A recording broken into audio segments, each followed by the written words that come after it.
ಮಚ್ಚೇಟು ತಿಂದು ಕೊತ್ವಾಲ ಮಣ್ಣಾದ. ಗುಂಡೇಟಿನ ದಾಳಿಗೆ ಸಿಕ್ಕಿ ಸತ್ತ ಜೈರಾಜ್. ಆಯಿಲ್ ಕುಮಾರ್ನದಾಯ್ತು ಬರ್ಬರ ಕೊಲೆ. ಪೊಲೀಸ್ ಎನ್ಕೌಂಟರ್ಗೆ ಬಲಿಯಾದ ಡೆಡ್ಲಿ ಸೋಮ. ಪಾತಕ ಲೋಕದಲ್ಲಿ ಮೆರೆದವರೆಲ್ಲ ಆಗಿದ್ದು ರಕ್ತ ಸಿಕ್ತ ಅಂತ್ಯವೇ.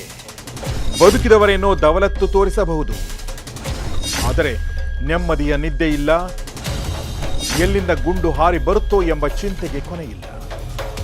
ರೌಡಿಸಂ ಪ್ರಭಾವಕ್ಕೆ ಒಳಗಾಗಬೇಡಿ, ಎಚ್ಚರ ಎಚ್ಚರ. ಬೆಂಗಳೂರಿನ ಮೇನ್ ಟ್ರಾನ್ಸ್ಪೋರ್ಟೇಷನ್ನೇ ಟಾಂಗಾ. ಈ ಟಾಂಗಾಗಳು ಅತ್ಯಂತ ಹೆಚ್ಚಿಗೆ ಇವು ಟಾಂಗಾಗಳು ರೈಲ್ವೆ ಸ್ಟೇಷನು ಮತ್ತು ಬಸ್ ಸ್ಟ್ಯಾಂಡ್ಗಳು ಮತ್ತು ಎಲ್ಲೆಲ್ಲಿ ಕಲೋನಿಗಳು ಬರ್ತಾವಲ್ಲ, ಇಡೀ ಪ್ರಪಂಚದ ಎಲ್ಲ ದೇಶದ ಹಣ್ಣುಗಳನ್ನ ನೀವು ಪ್ರತಿಯೊಂದು ಹಣ್ಣು ತಿನ್ನೋದು ಬೇಡ, ನೋಡ್ತೀವಿ ಅದ ಹೆಸರು ತಿಳ್ಕೊಳ್ತೀವಿ ಅಂತ ಆದರೆ ರಜಲ್ ಮಾರ್ಕೆಟ್ಗೆ ಹೋಗ್ಬೇಕು. ಅದೇ ಬ್ರಾಡ್ವೇ ರೋಡಲ್ಲೇ ಶಿವಾಜಿನಗರ ಪೊಲೀಸ್ ಸ್ಟೇಷನ್ ಇರ್ತಕ್ಕಂಥದ್ದು. ಅಲ್ಲಿ ಅದು ಅವಾಗ ಬ್ರಾಡ್ವೇ ರೋಡ್ ಅಂದರೆ ದೊಡ್ಡ ರೋಡ್ ಅದು ಅವಾಗ ಶಿವಾಜಿನಗರ್ಗೆ. ಚುಡಿನೇ ಆಗ್ಬೋದು, ಅಮರ್ ಪೈಲ್ವಾನು, ಆಮೇಲೆ ಜಫ್ರಿಲ್ಲು, ಸಫಿವುಲ್ಲಾ, ಆಮೇಲೆ ಬಶೀರ್ ಮಾಮು, ಆಮೇಲೆ ಬಾಬಿರು, ಫಾರೂಕು, ಜಾನಿ, ಫಜಲು, ಇವರು ಎಲ್ಲ ಪೂರ್ಣ ಪ್ರಮಾಣದ ಅಲ್ಲಿ ಇರ್ತಕ್ಕಂಥ ದಂಧಗಳನ್ನ ಒಬ್ಬೊಬ್ಬರು ಒಂದೊಂದು ಹೋಲ್ಡ್ ಮಾಡ್ಕೊಂಡಿದ್ದಂಥವ್ರೆ ಆ ಜಾಗದಲ್ಲಿ. ಆ ಕಾರಣಕ್ಕೆ ಇವರೆಲ್ಲ ಪೈಲ್ವಾನ್ಗಳಾಗಿದ್ದವ್ರೆ ಅಲ್ಲಿ.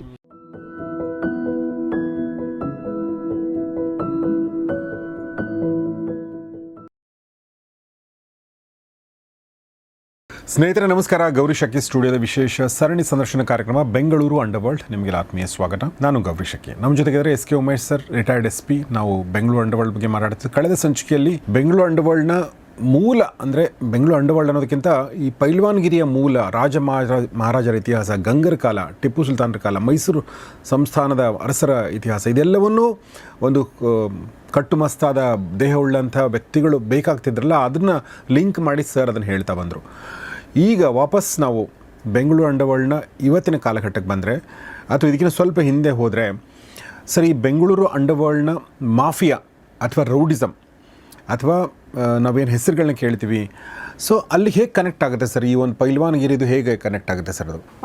ಗೌರೀಶ್ ಅವರೇ, ನೋಡಿ, ನಾವು ಇದೇ ಸಮಯದಲ್ಲಿ ಏನು ಈಗ ನಾವು 1980s ನಾವು ಬಂದರೆ 1980ರ ಕಾಲಘಟ್ಟ ಬಂದರೆ ನಾವು ಹಲವಾರು 40 ವರ್ಷದ ಹಿಂದೆ, ಹೌದು, ಎಕ್ಸಾಕ್ಟ್ 40 ವರ್ಷದ ಹಿಂದೆ ಏನೇನೆಲ್ಲ ರೌಡಿಸಮ್ಗಳಿತ್ತು ಅಂತ ಈಗಾಗಲೇ ಯಾವ ಥರ ಇತ್ತು ಅಂತ ಹೇಳಿ ನಾವು ಹಿಂದೂಗಳ ರೌಡಿಸಮ್ ಅಂತ ಅಂದರೆ ನಮ್ಮ ಭಾಗದ ರೌಡಿಸಮ್ಗಳಲ್ಲಿ ಹೇಗೆ ಬೆಳವಣಿಗೆ ಆಯಿತು, ಯಾವ ಭಾಗದಲ್ಲಿ ಏನೇನಿತ್ತಾಗ ಹೆಂಗೆ ಅದಕ್ಕೆ ಅಪೂರ್ವಕವಾದಂಥ ಅಂಶಗಳು ಯಾವ ಬಂದೋ, ಮತ್ತು ಪ್ರಚೋದನೆ ಮಾಡಿದವ್ರು ಯಾರು, ಮತ್ತು ಸ್ಲೋಲಿಯಾಗಿ ಆ ಒಂದು ಇದ್ದಂಥ ಒಂದು ಹಾಲು ಮಾರುವಂಥವ್ರು ಮತ್ತು ಕಬಡ್ಡಿ ಟೀಮ್ಗಳು ನಿಧಾನವಾಗಿ ಬೇರೆ ಬೇರೆ ರೂಪಾಂತರಗೊಂಡು ಹೇಗೆ ರೌಡಿಸಮ್ಗಳಿಗೆ ಅವ್ರು ಇಳಿಕ್ಕೆ ಬಂದರು, ಮತ್ತು ಅವರು ಇಳಿತಾ ಅದರಿಂದ ಹಣದ ವ್ಯವಹಾರ ಹೇಗೆ ಪ್ರಾರಂಭ ಆಯಿತು, ಅದಾದಮೇಲೆ ಎಕ್ಸ್ಟ್ರಾಕ್ಷನ್ಗಳಿಗೆ ಹೆಂಗೆ ಪ್ರಾರಂಭ ಆದವು, ಮತ್ತು ಹೈವೇಗಳಿಂದ ಬರ್ತಾ ಇರ್ತಕ್ಕಂಥ ರೈತರುಗಳನ್ನ ಸುಲಿಯುವಂಥದ್ದು, ಅಲ್ಲಿ ಬರ್ತಾ ಇರ್ತಕ್ಕಂಥ ಸೌದೆಗಳಿಂದ ಸುಲಿಯುವಂಥದ್ದು, ಸೊಪ್ಪು ತರಕಾರಿಗಳಿಂದ ಸುಲಿಯುವಂಥದ್ದು, ಮೇಕೆ ಕುರಿಗಳಿಂದ ಸುಲಿಯುವಂಥದ್ದು,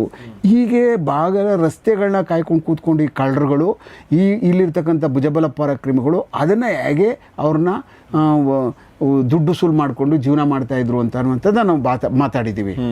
ಅದೇ ಥರನೇ ಈ ಶಿವಾಜಿನಗರದ ಭಾಗ ಏನಿದೆಯಲ್ಲ, ಅಂದರೆ ಅತ್ಯಂತ ಹತ್ತಿರವಾದಂಥ ಭಾಗ. ಏನು ಕಾಟನ್ಪೇಟೆ ಒಂದು ಹೃದಯ ಭಾಗದಲ್ಲಿ ಹೆಂಗೆ ಕೂತ್ಕೊಂಡಿದೆಯೋ ಅದಕ್ಕೆ ಅಡ್ಜಸೆಂಟ್ ಆದಂಗೆ ಒಂದು ಅರ್ಧ ಕಿಲೋಮೀಟ್ರಲ್ಲೇ ಶಿವಾಜಿನಗರ, ಮ್ಯಾಕ್ಸಿಮಮ್ 1 ಕಿಲೋಮೀಟರ್ ಅಲ್ಲಿಂದ ಅಲ್ಲಿಗೆ. ಈ ಕಾಟನ್ಪೇಟೆ ಹಲಸೂರು ಗೇಟ್ ಸರ್ಕಲ್ ಬಿಡ್ತು ಅಂತಂದರೆ ಆ ಕಡೆ ಸೈಡ್ ನಾವು ನಮ್ಮದು ಏನು ಇಂಡಿಯನ್ ಎಕ್ಸ್ಪ್ರೆಸ್ ಸರ್ಕಲ್ ಹೋಗ್ತದೆ, ಅಲ್ಲಿಗೆ ಹೋದ ತಕ್ಷಣವೇ ನಮಗೆ ಶಿವಾಜಿನಗರ ಪ್ರಾರಂಭ ಆಗೋಗ್ತದೆ. ಅಲ್ಲಿಂದನೇ ನಮಗೆ ಚಿಕ್ಕ ಬಜಾರ್ ರಸ್ತೆ ಪ್ರಾರಂಭ ಆಗೋಗುತ್ತೆ. ಹಾಗೆ ಮತ್ತು ಈ ಕಡೆ ಸೈಡ್ ಕ್ವೀನ್ಸ್ ರಸ್ತೆ ಶುರುವಾಗುತ್ತೆ. ಅದರಿಂದ ಎರಡೂ ಅಕ್ಕಪಕ್ಕ ಇದ್ದಂತವೆ, ಒಂಥರ ನಡ್ಕೊಂಡು ಓಡಾಡುವಂಥ ಮಧ್ಯದಲ್ಲಿ ವಿಧಾನಸೌಧ ಒಂದು ಬಿಟ್ಟರೆ, ಕಬ್ಬನ್ ಪಾರ್ಕ್ ಒಂದು ಬಿಟ್ಟರೆ, ಇನ್ನು ಉಳಿದುದೆಲ್ಲ ಒಂದೇ ಏರಿಯಾ ಅದು. ಹೀಗೆ ಶಿವಾಜಿನಗರದಲ್ಲಿ ನಾವೇನು ಆ ಹಿಂದೆ ಅಲ್ಲಿ ಮಾತಾಡಿದ್ವಲ್ಲ ಆ ಥರ ಟೋಫೋಗ್ರಫಿ ಇಲ್ಲಿರಲಿಲ್ಲ ಶಿವಾಜಿನಗರದಲ್ಲಿ. ಅಷ್ಟೊತ್ತಿಗೆ ಆಗಲೇ ಇದು ಬೇರೆ ಬೇರೆ ರೌಡಿಗಳ ರೂಪಾಂತರಗಳನ್ನ ರೌಡಿಗಳು ಬೆಳೆಸಿರ್ಲಿಲ್ಲ, ಅದು ಪೈಲ್ವಾನ್ಗಳನ್ನ ಬೆಳೆಸಿತ್ತು ಇದುವರೆಗೂ. ಅವಾಗೇನಾಗ್ತು, ಪೈಲ್ವಾನ್ಗಿರಿಗಳು ಅದನ್ನು ಎಲ್ಲೆಲ್ಲಿ ಹಣದ ಮೂಲಗಳು ಬರ್ತಾಯಿತ್ತು, ಮತ್ತು ಹಣ ಎಲ್ಲೆಲ್ಲಿ ಸಂಗ್ರಹಣೆ ಆಗ್ತಾಯಿತ್ತು, ಮತ್ತು ಎಲ್ಲೆಲ್ಲಿ ಆ ಒಂದು ಅಸೋಸಿಯೇಷನ್ಗಳು ಉಟ್ಕೊಂಡಿದ್ವಲ್ಲ ಅದನ್ನು ನೋಡ್ಕೊಳ್ಳೋಕ್ಕೆ ಒಬ್ಬೊಬ್ಬ ಗಟ್ಟಿಗ ಬೇಕಾಗಿದ್ದ, ಅದನ್ನು ಆ ಕೆಲಸ ಮಾಡ್ತಾಯಿದ್ರು ಅಲ್ಲಿ.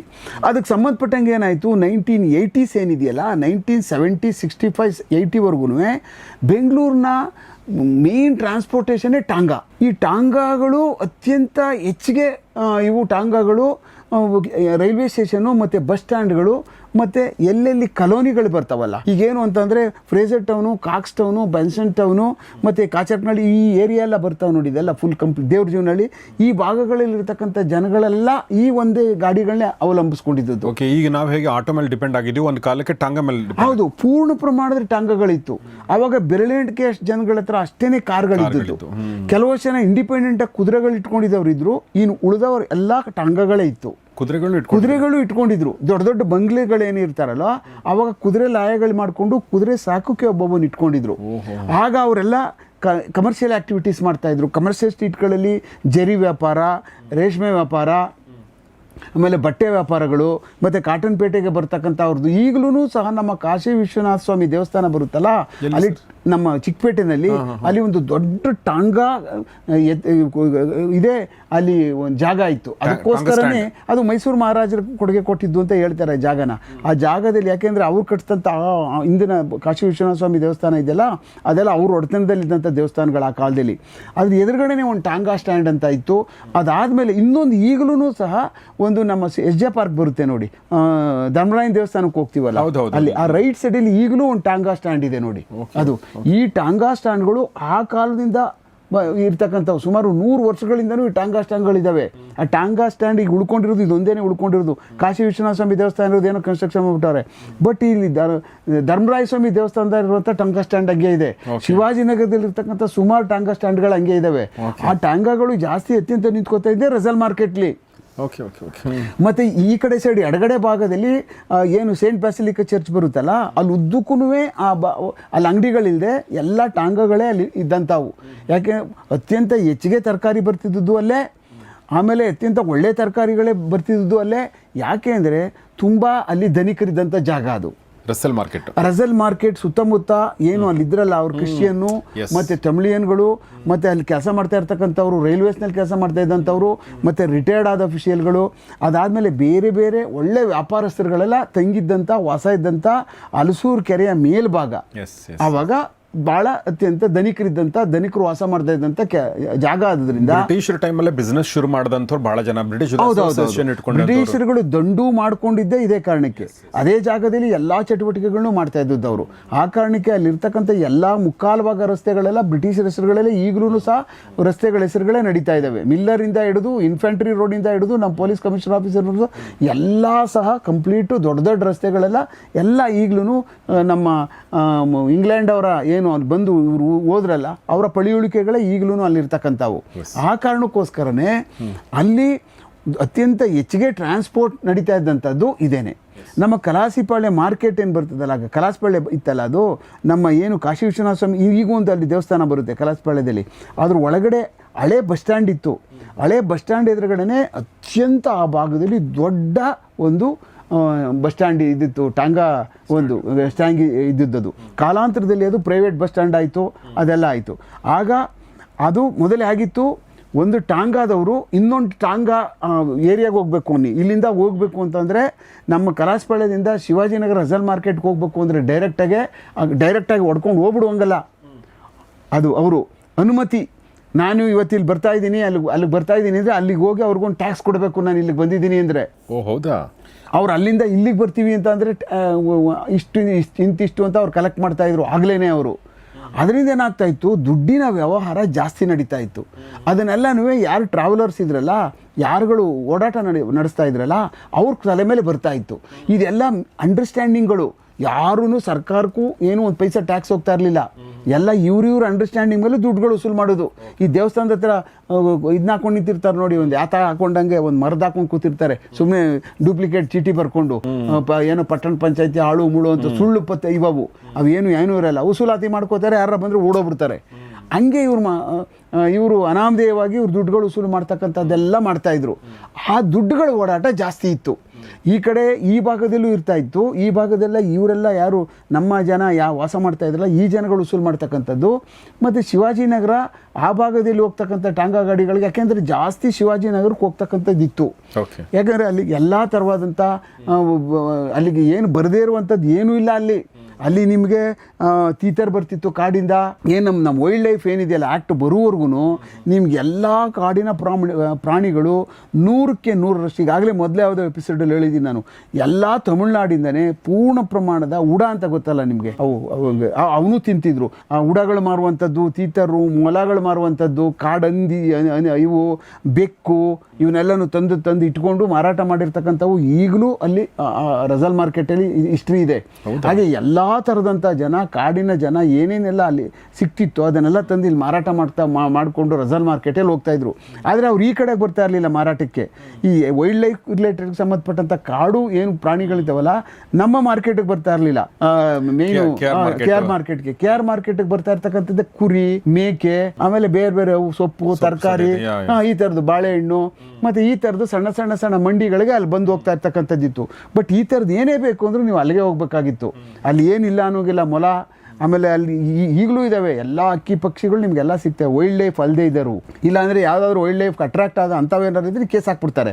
ಯಾವುದು ನಮ್ಮ ವೈಲ್ಡ್ ಲೈಫ್ ಇದು ಶೆಡ್ಯೂಲಲ್ಲಿ ಯಾವುದಿಲ್ಲ ಅಕ್ಕಿ ಪಕ್ಷಿಗಳು ಅವನ್ನೆಲ್ಲನೂ ಇಟ್ಕೊಂಡಿದ್ದಾರೆ. ಬೇರೆ ಬೇರೆ ದೇಶಗಳವು, ಇಲ್ಲಿವು ಎಲ್ಲ ಥರವಾದಂಥದ್ದು ಏನೇ ಬೇಕು ಅಂದರೆ ಅದನ್ನ ತಿನ್ನಕ್ಕೆ ಮಾಡ್ತಾರೆ ಅಥವಾ ಇದಕ್ಕೆ ಇಲ್ಲ ಸಾಕೋದಕ್ಕೆ ಪೆಟ್ಸು ಎಲ್ಲ ತೊಗೊಂಡು ಬಂದು ಈಗಲೂ ಸಹ ಅಲ್ಲಿಗೆ ಹೋದರೆ ಸುಮಾರು ಅಲ್ಲಿ ಅದು ಚಿಡಿಯಾ ಮಾರ್ಕೆಟ್ ಅಂತಿದೆ, ಆ ಪಕ್ಷಿಗಳ ಮಾರ್ಕೆಟು.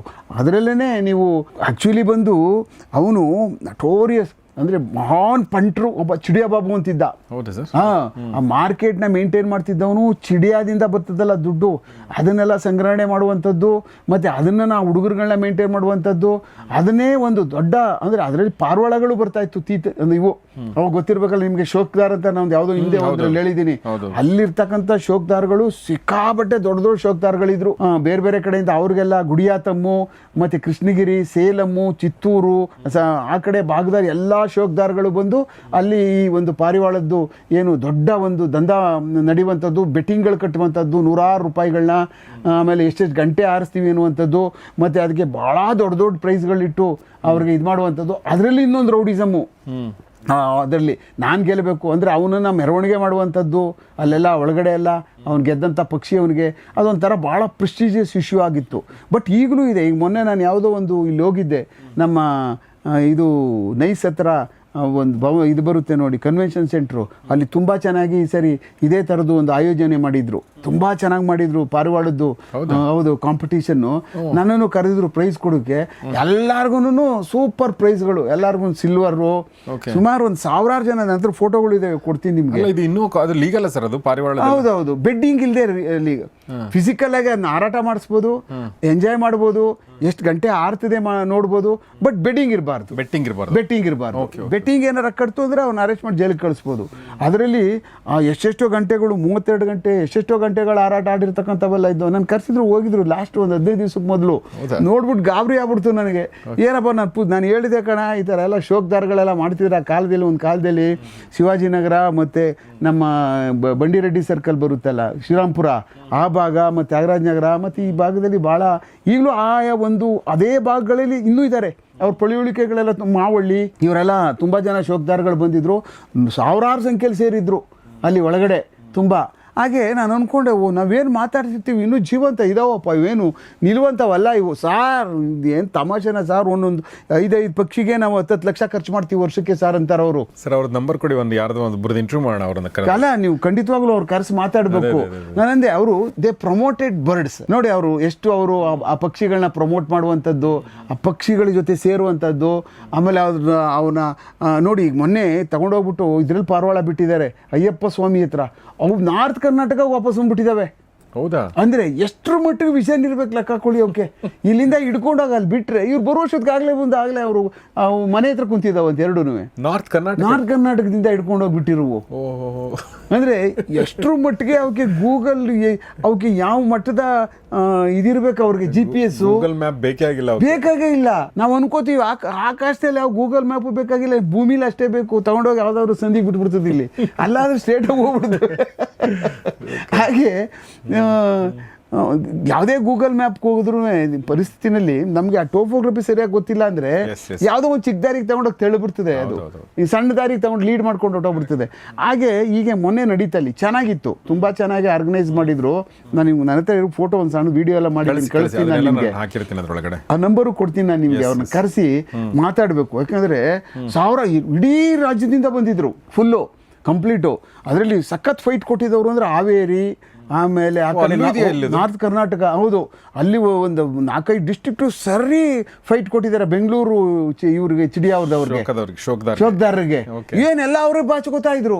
ನಾನೊಂದು ಪಿಕಪ್ ಎತ್ತಿದ್ರೆ ಅವ್ನು ಹಾವೇರಿ ಅವ್ರು ಸಿಕ್ದ. Sir thank you very much sir, ಒಳ್ಳೇದು ನಾನು ನೀವೇ ಕೊಡ್ತಾ ಇದ್ದೀರಿ ಸರ್ ಅಂತ. ಅಯ್ಯೋ ಏನೇ ಬನ್ನಿ ಸರ್, ನಾನು ಪಾರಿವಾಳ ಕರ್ಕೊಂಡು ಹೋಗ್ತೀನಿ, ತೋರಿಸ್ತಾ ಪಾರಿವಾಳ ಒಂದು. ಹಾಗೆ ಅವನ್ನೆಲ್ಲ ಕರ್ಕೊಂಡು ಬಂದು ತುಂಬ ಜೋಡಿಸಿಟ್ಟಿದ್ರು, ಯಾವ್ಯಾವ ಪ್ರೈಸ್ಗಳು ಹೊಡೆದಿದ್ರಲ್ಲ ಹಂಗೆ. ಹೀಗೆ ಆ ಥರದವೆಲ್ಲ ಇದ್ದು. ಆಗ ನೋಡಿ, ಪ್ರಾಣಿಗಳ ಜೊತೆ ಪ್ರಮೋಟ್ ಮಾಡುವಂಥದ್ದು, ಪ್ರಾಣಿಗಳನ್ನ ಇಷ್ಟಪಡುವಂಥದ್ದು, ಆಮೇಲೆ ಪ್ರಾಣಿಗಳನ್ನ ಹೀಗೆ ನಾವು ಬೆಳೆಸುವಂಥದ್ದು ನಮ್ಮ ಜೀವನದ ಒಂದು ಅವಿಭಾಜ್ಯ ಅಂಗ. ನಾವು ಯಾವುದೇ ಪ್ರಾಣಿಗಳೇ ಆಗಲಿ, ನಾವು ಅವನ್ನ ನೇರವಾಗಿ ನಮ್ಮ ಜೊತೆಯಲ್ಲಿ ಬದುಕ್ತಕ್ಕಂಥವು. ಅದಕ್ಕೆ ದೇವರು ಒಂದು ಇದು ಅವನ ಹೆಂಗೆ ಅವನ ನಾವು ನೋಡ್ಕೋಬೇಕು, ಹೇಗೆ ಅವನ ನನ್ನ ಕೈಲಿ ನೋಡ್ಕೊಳ್ಳೋಕ್ಕಾಗಲಿಲ್ಲ ಅಂದರೆ ಎಲ್ಲಿಗೆ ನಾವು ಕಳಿಸ್ಬೇಕು ಅನ್ನುವಂಥದ್ದು ಭಾಳ ಅತ್ಯಂತ. ಈಗ ಶಿವಾಜಿನಗರದಲ್ಲಿ ತಿನ್ನಕ್ಕೆ ಬರ್ತಾ ಇದ್ದಾವೆ ಅವು. ಅಲ್ಲಿಗೇನು ಈ ಪ್ರಾಣಿಗಳೆಲ್ಲ ಬರ್ತಿದ್ದಾವೆ ಆಟಕ್ಕಲ್ಲ, ಕಾಡಿನ ಪ್ರಾಣಿಗಳೆಲ್ಲ ಇವೆಲ್ಲ ತಿನ್ನಕ್ಕೆ. ಅಂದ್ರೆ ಆಗಿನ ಟೈಮಲ್ಲಿ ಜನ ಜಾಸ್ತಿ ಅಂದ್ರೆ ವೆರೈಟಿ ತಿಂತಿದ್ರು ಸರ್. ವೆರೈಟಿ ತಿಂತಿದ್ರು ಅಂತ ಅಂದರೆ ಜನಸಂಖ್ಯೆನೂ ಕಮ್ಮಿ ಆಗ ನೋಡಿ ಭಾಳ. ಅವಾಗೆಲ್ಲ ವೈಲ್ಡ್ ಲೈಫ್ ಆಕ್ಟ್ ಇರಲಿಲ್ಲ. ಹೌದು, ವೈಲ್ಡ್ ಲೈಫ್ ಆಕ್ಟ್ ಏನು ಬೇಕಾದ್ರೂ ಕಾಡಲ್ಲಿ ಏನೂ ಬಿಡ್ತಾ ಇರಲಿಲ್ಲ. ಕಾಗೆ ಒಂದು ಬಿಟ್ಟರೆ ಉಳ್ದವೆಲ್ಲ ತಿಂದ್ಕೊಬಿಡ್ತಿದ್ರು, ಏನೋ ಗೊತ್ತಿಲ್ಲ. ಎಲ್ಲ ಪ್ರಾಣಿಗಳು ತಂದಲ್ಲಿ. ನಿಮ್ಮ ತೀತರಂತೂ ಅದು ನೀವು ಕಾಡಲ್ಲಿ ನಿರ್ವಂಶ ಮಾಡಿಬಿಟ್ಟಿದ್ರು ಬಿಡಿ. ಈಗ ಎಲ್ಲೋದ್ರೂ ಸಿಗ್ತಾವೆ ನಿಮ್ಗೆ, ರಸ್ತೆಯಲ್ಲೆಲ್ಲ ಸಿಗ್ತವೆ. ಯಾಕಂದರೆ ಅವನು ವೈಲ್ಡ್ ಲೈಫಲ್ಲಿ ಬಂದ್ಬಿಡ್ತಾವೆ ಈಗ ಅವು ತೀತರು. ಯಾಕಂದರೆ ಭಾಳ ಬಲಿಷ್ಠವಾದಂಥ ಪಕ್ಷಿಗಳು, ತುಂಬ ಒಳ್ಳೆ ಇದಿರುವಂಥ ಪಕ್ಷಿಗಳು ತಿಂದರೆ ಅದು. ಆ ಕಾರಣಕ್ಕೋಸ್ಕರನೇ ಅದು ಅತ್ಯಂತ ಜಾಸ್ತಿ ನಮ್ಮ ನಮ್ಮ ಭಾಗಗಳಲ್ಲಿ ವಾಸ ಮಾಡ್ತವೆ. ತೀತರ ಸಿಗುತ್ತೆ ಸರ್. ಕೆಲವರು ಹೇಳ್ತಾರೆ ತೀತರ್ ಇದು ಇದೆ ಹೋಗೋಣ ಅಂತ ಮಾತಾಡೋದು ಕೇಳಿದ್ದೀನಿ ನಾನು. ಬಟ್ ತೀತರ ಏನಾಗಿದೆ ಇವಾಗ ಈ ಕೋಳಿ ಫಾರ್ಮ್ ಅಲ್ಲೆಲ್ಲ ಬೆಳೆಸ್ಬಿಡ್ತಾರೆ.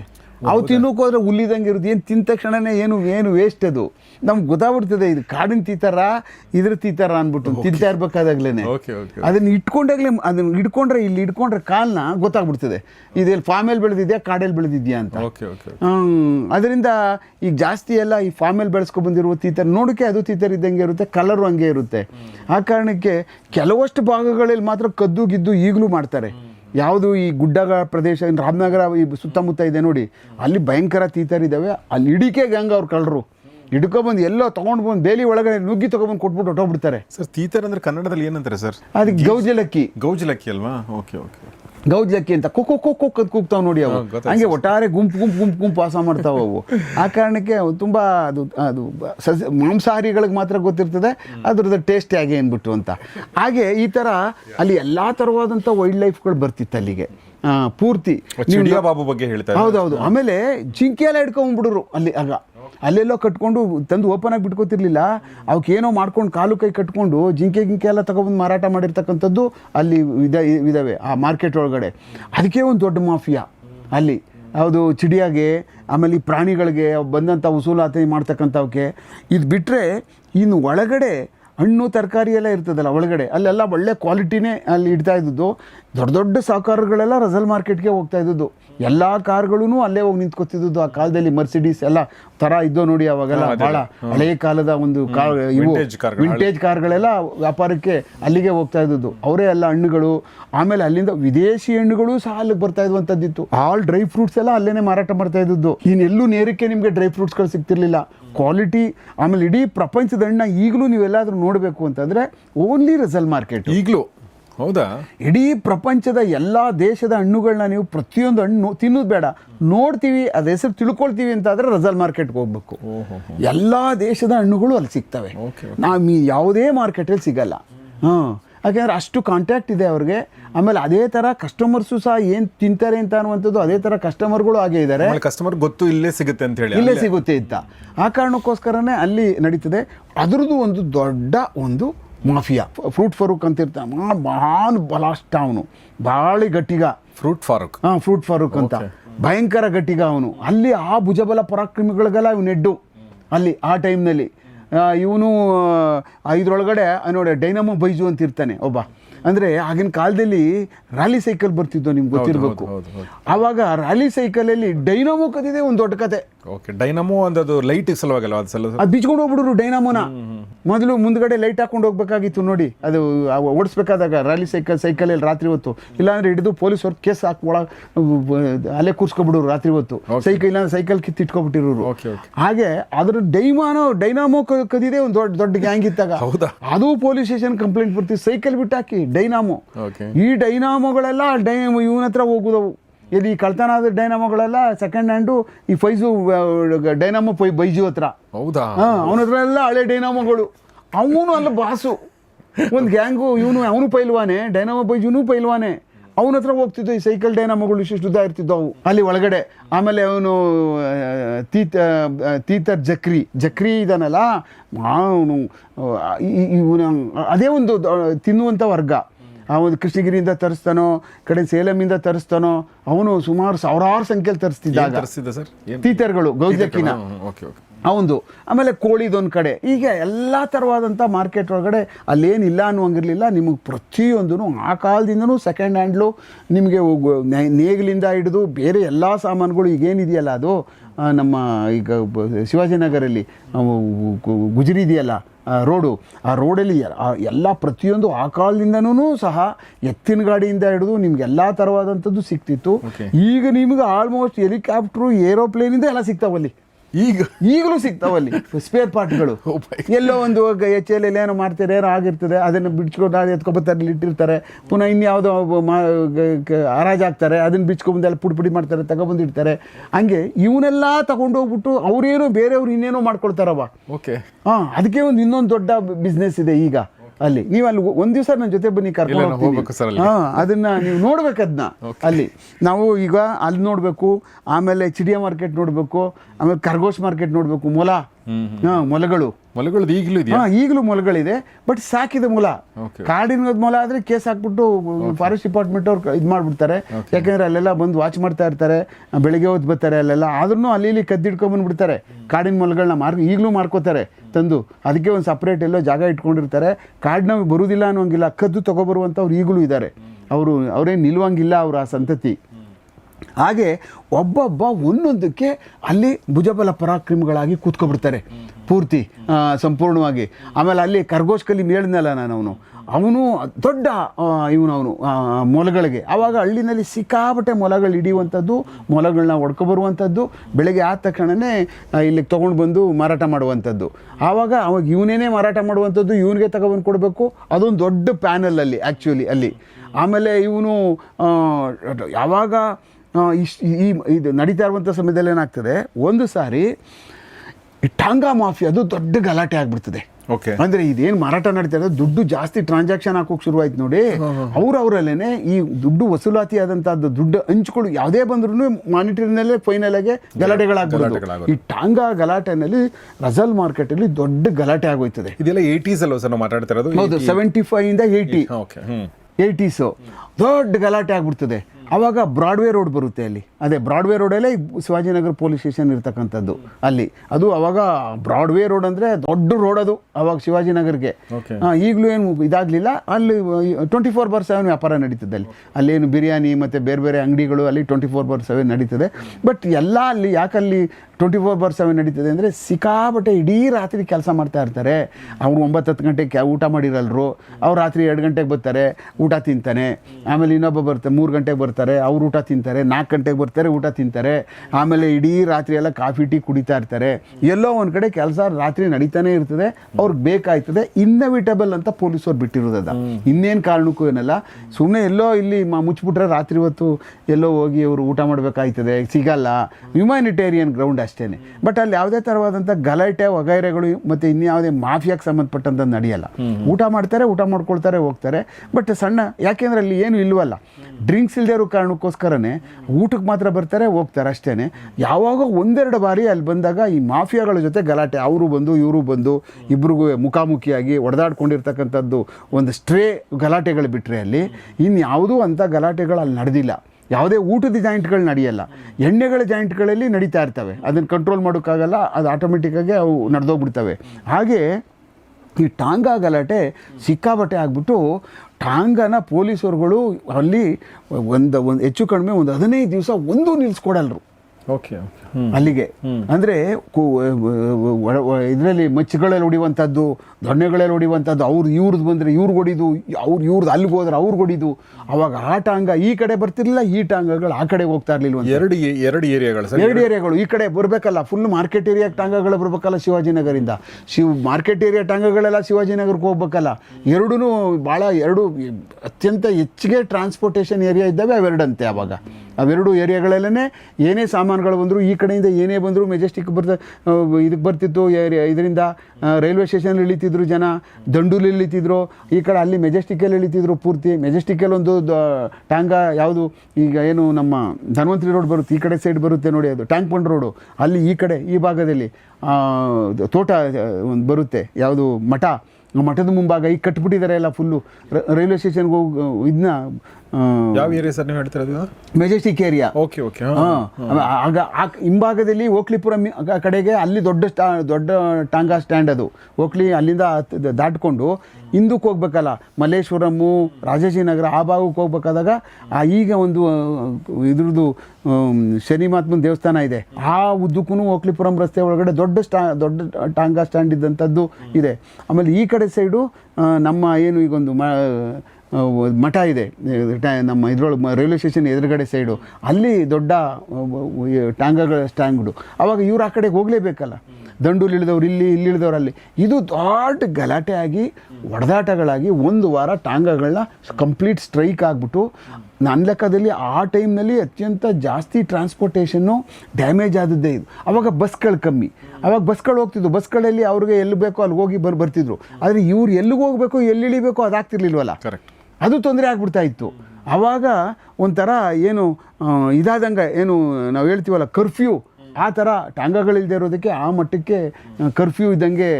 ನಾವೀಗ ಆಟೋ ಮುಷ್ಕರ ಆದ್ರೆ ಹಂಗೆ ಆಗುತ್ತಲ್ಲ ಸರ್, ತುಂಬ ಜನ ಹೌದು, ಒಂಥರ ಕರ್ಫ್ಯೂ ಆಗ್ದಂಗೆ ಆಗ್ಬಿಡ್ತದೆ.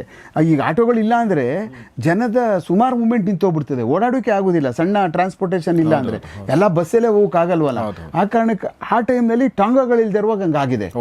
ಆವಾಗ ಈ ಟಾಂಗಾ ದೊಡ್ಡ ಗಲಾಟೆ ಆದಮೇಲೆ ಅಲ್ಲಿರ್ತಕ್ಕಂಥ ದೊಡ್ಡ ಏನು ಇವರಿದಾರಲ್ಲ, ಯಾರು ಈ ಪೈಲ್ವಾನ್ಗಳು ಈ ಟಾಂಗಾ ಗಲಾಟೆಗೆ ಬಂದು ಸೇರ್ಕೊಬಿಡ್ತಾರೆ. ಒಂದು ಅಲ್ಲೇ ಡಿವೈಡ್ ಆಗಿಬಿಡ್ತದೆ ಟಾಂಗಾ, ಮತ್ತು ಈ ಕಡೆ ಚಿಡಿಯಾ ಮಾರ್ಕೆಟ್ ಡಿವೈಡ್ ಆಗೋಯ್ತದೆ. ಆಮೇಲೆ ಈ ಕಡೆ ವೈಲ್ಡ್ ಲೈಫ್ ಏನು ಪ್ರಾಣಿಗಳಿರ್ತಾರಲ್ಲ ಅವನು ಡಿವೈಡ್ ಆಗಿಬಿಡ್ತಾನೆ. ಈ ಫ್ರೂಟ್ ಫರೀಕ್ ಮತ್ತು ಈ ಸಂಬಂಧಪಟ್ಟಂಥವ್ರು ಇವರಿದಾರಲ್ಲ, ಯಾರು ಇವರು ತೀತರ್ ಇವರೆಲ್ಲ, ಡೈನಾಮಿಕ್ ಬೈಜು ಇವರೆಲ್ಲ ಒಂದು ಕಡೆಗೆ ಆಗ್ಬಿಡ್ತಾರೆ. ಬೇರೆ ಇವರೆಲ್ಲ ಒಟ್ಟಿಗಿದ್ದವರೆಲ್ಲ ಪೂರ್ಣ ಪ್ರಮಾಣದ ಎಲ್ಲ ಅಂಡರ್ವರ್ಲ್ಡ್ಗಳು ಈ ಹಣದ ಸಂಬಂಧಪಟ್ಟಂಥ ರಿಲೇಟೆಡಲ್ಲಿ ಪೂರ್ಣ ಪ್ರಮಾಣವಾಗಿ ಎಲ್ಲ ಡಿವೈಡ್ ಆಗಿಬಿಡ್ತಾರೆ ಸಂಪೂರ್ಣವಾಗಿ. ಅವಾಗ ಮುರ್ಗಿ ಫಯಾಜು ಅವಾಗ ಇನ್ನೂ ಚಿಕ್ಕವನು, ಅವನು ಏನು ಬೆಳೀತಾ ಇದ್ದಂಥವನು, ಅವನು ಪೈಲ್ವಾನೆ, ಅವನು ಸಿಂಪಲ್ ಏನಲ್ಲ. ಅಲ್ಲಿ ಯಾರೇ ಆ ಕಾಡಕ್ಕೆ ಬಂದವರೆಲ್ಲ ಪೈಲ್ವಾನ್ಗಳೇ. ಇಲ್ಲಿ ಇರ್ತಕ್ಕಂಥವ್ರು ನಾನು ಏನು ಹೇಳಿದ್ರೆ ಇದುವರೆಗೂ ಚುಡಿನೇ ಆಗ್ಬೋದು, ಅಮರ್ ಪೈಲ್ವಾನು, ಆಮೇಲೆ ಜಫ್ರಿಲ್ಲು, ಸಫಿವುಲ್ಲಾ, ಆಮೇಲೆ ಬಶೀರ್ ಮಾಮು, ಆಮೇಲೆ ಬಾಬಿರು, ಫಾರೂಕು, ಜಾನಿ, ಫಜಲು, ಇವರು ಎಲ್ಲ ಪೂರ್ಣ ಪ್ರಮಾಣದ ಅಲ್ಲಿ ಇರ್ತಕ್ಕಂಥ ದಂಧಗಳನ್ನ ಒಬ್ಬೊಬ್ಬರು ಒಂದೊಂದು ಹೋಲ್ಡ್ ಮಾಡ್ಕೊಂಡಿದ್ದಂಥವ್ರೆ ಆ ಜಾಗದಲ್ಲಿ.